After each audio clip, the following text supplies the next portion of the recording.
Oh, sorry. Yeah, so I was playing Mario Party and I guess it must have put me to sleep.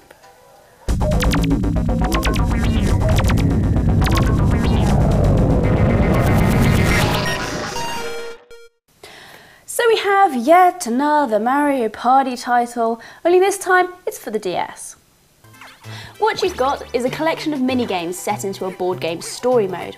The premise is that you all trot off to a party thrown by Bowser to apologise for being such a jerk. But it's all a crafty ruse by the big bad to get your sky crystals, and you and the other guests get imprisoned and then shrunk. You need to work your way through the boards, collecting stars and fighting level bosses to escape. But everyone wants to be the hero, so you need to compete against the other characters to do this. Being shrunk is a pretty neat premise, but my word is the board game framework dull. There is so much rigmarole and waiting around in between each minigame, and while interacting with the board, for example to shake coins out of a flower, is mildly amusing, then waiting for the computer's characters to do it is mind-numbing. Each board also takes forever to complete, consisting of 10 rounds for each of 4 players. If you want a good minigame setup, then you need to have simple but addictive games that are served up quickly. There needs to be a real speed and a rhythm to the delivery to get you into that game junkie just one more mode. WarioWare Touch totally nailed this, but Mario Party fails.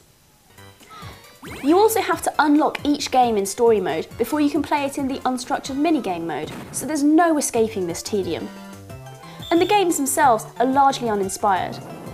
There's a reasonable mix of buttons, stylus and mic controls, but while some of the games are fun, there's too much that is poor to mediocre, and also too much that relies on chance, rather than even the small modicum of skill required for most minigames. The balance isn't great either, with the AI either being dumber than dumb or really damn hard. The computer also happens to be very lucky, and some of the random penalties are too harsh to come back from, further drawing out the process of completing levels. And what do you get for your successes? You stack up Mario Party points to win decorative planters and shit. Great.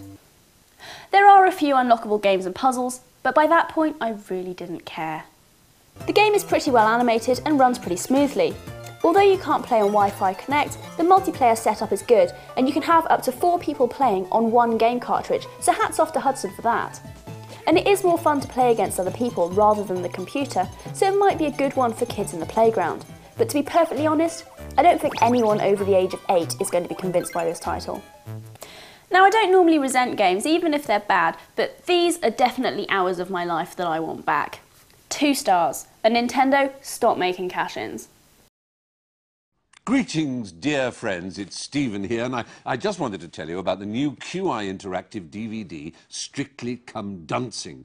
It's simply the most outstanding DVD game you'll ever see. It's packed with jokes, incredible factoids, a hand called Leroy, and it features a chap called Alan Davis. Interesting? Quite so. Just click away. You know you want to.